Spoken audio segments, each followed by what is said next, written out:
If you've ever felt your heart race with hope, only to feel it drop in a single moment, then stay with me, because this story will remind you why some endings are actually beginnings. And before we dive in, if stories about love, second chances, and real-life courage move you, take a second to like this video and subscribe to the channel.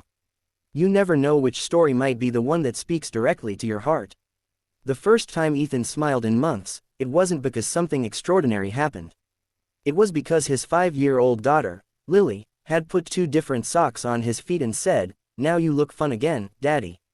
Fun. The word lingered in his mind long after she ran off to color at the kitchen table. Ethan hadn't felt fun since the day his wife, Rachel, passed away after a sudden illness. Grief had a way of draining color from everything. Food tasted dull, mornings felt heavier, and laughter felt almost like betrayal. Being a single dad wasn't something Ethan had prepared for. He had been the steady one, the planner, the man who made sure bills were paid and the car had gas. Rachel had been the warmth in their home. After she was gone, the silence was unbearable. But Lily needed him, so he learned to braid hair by watching online tutorials. He learned that bedtime stories mattered more than perfectly folded laundry. He learned that sometimes strength looked like crying quietly in the bathroom so your child wouldn't see. It was Lily who first suggested he go on a date. She was sitting on the couch one Saturday afternoon, flipping through a picture book, when she asked, "Daddy, do grown-ups need best friends too?" Ethan smiled softly. "Yeah, sweetheart, they do. Then you should find one," she said, as if it were that simple. Months later, after encouragement from his sister and too many nights spent staring at the ceiling, Ethan downloaded a dating app. He hesitated before writing his bio. Widowed, single dad, loves pancakes on Sundays and terrible dad jokes. He almost deleted it all. Who would want this complicated life? That's when he matched with Ava. Her profile picture wasn't glamorous.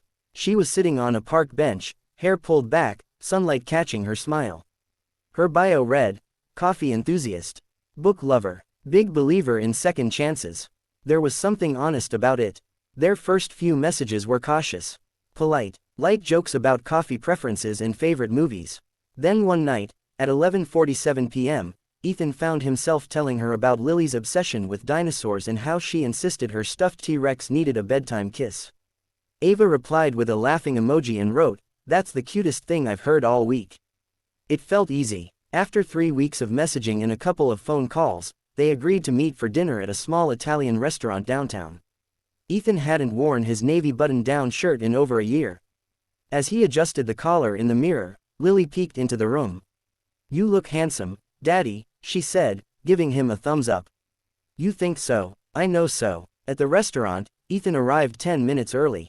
His palms were damp. He hadn't been on a first date in nearly a decade. When Ava walked in, he recognized her instantly. She wore a simple green dress and a nervous smile that matched his own. "Hi," she said softly. "Hi." The conversation started cautiously, like two people testing the temperature of water before diving in. They talked about work. Ethan was an architect, Ava worked as a high school English teacher. They talked about favorite books.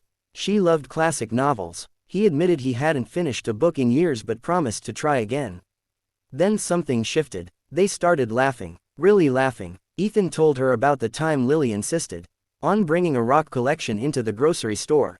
Ava confessed she once tried to impress her students by quoting Shakespeare and misquoted the entire line. For the first time in a long while, Ethan felt light. Halfway through dessert, Ava grew quiet. She traced the rim of her glass with her finger, her eyes thoughtful. "There's something I need to tell you," she said. Ethan's heart skipped. He had told her early on that he was a widower and a father. She had responded with kindness, not pity. Now it was her turn. "You can leave," she said gently. "I'm a single mom." The words landed heavier than he expected, not because he judged her, but because of the vulnerability in her voice. It wasn't a warning. It was a shield, a test, maybe even a defense mechanism built from past rejections. Ethan blinked. "Leave." She gave a small, almost embarrassed laugh. "It's what usually happens. Once they find out I have a 6-year-old son, things change. They say they're not ready for that kind of responsibility." Ethan stared at her, stunned, not by the revelation, but by the pain behind it. "You think I'd leave because you have a child?" he asked quietly. She shrugged, trying to appear indifferent, but her eyes betrayed her. "It's complicated. Blended families are messy. I just didn't want you to feel trapped. Ethan leaned back, absorbing her words. He thought about Lily, about the nights she crawled into his bed after a nightmare, about how fiercely he loved her. If someone had told him she made him unworthy of love, it would have shattered him. I won't leave, he said firmly. Ava looked up, surprised. I'm a single parent too, he continued. I know what that means. I know the chaos and the exhaustion and the guilt. I know how fiercely you love your kid. That's not something to run from. That's something to respect. For a moment, neither of them spoke. Then Ava's eyes filled with tears. His name is Noah, she whispered. He loves space and refuses to eat anything green. Ethan laughed softly. Lily refuses to eat anything that doesn't look like a dinosaur. They both smiled. But the path forward wasn't magically easy. Over the next few months, they took things slowly. They introduced their children carefully, first through stories.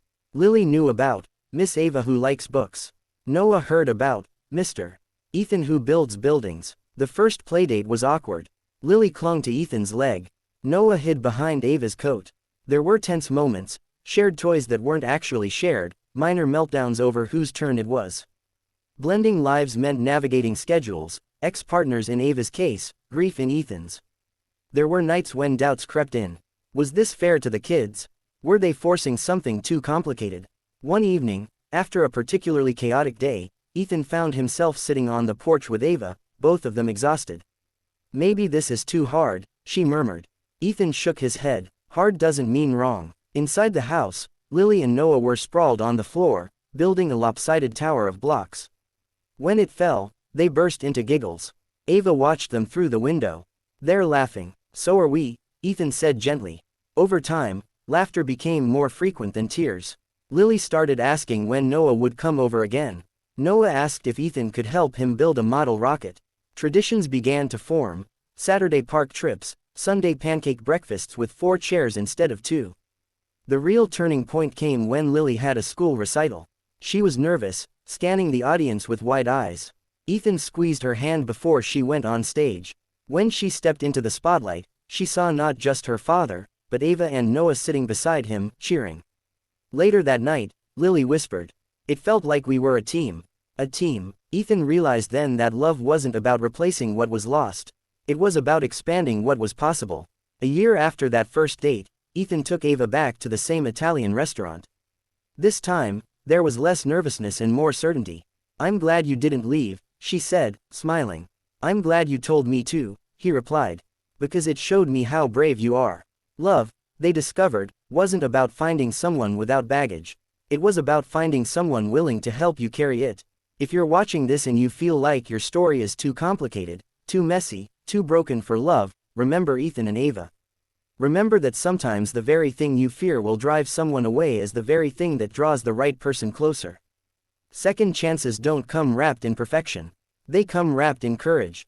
And if this story touched you even a little, if it reminded you that love can grow in the most unexpected soil, take a moment to like this video and subscribe to the channel.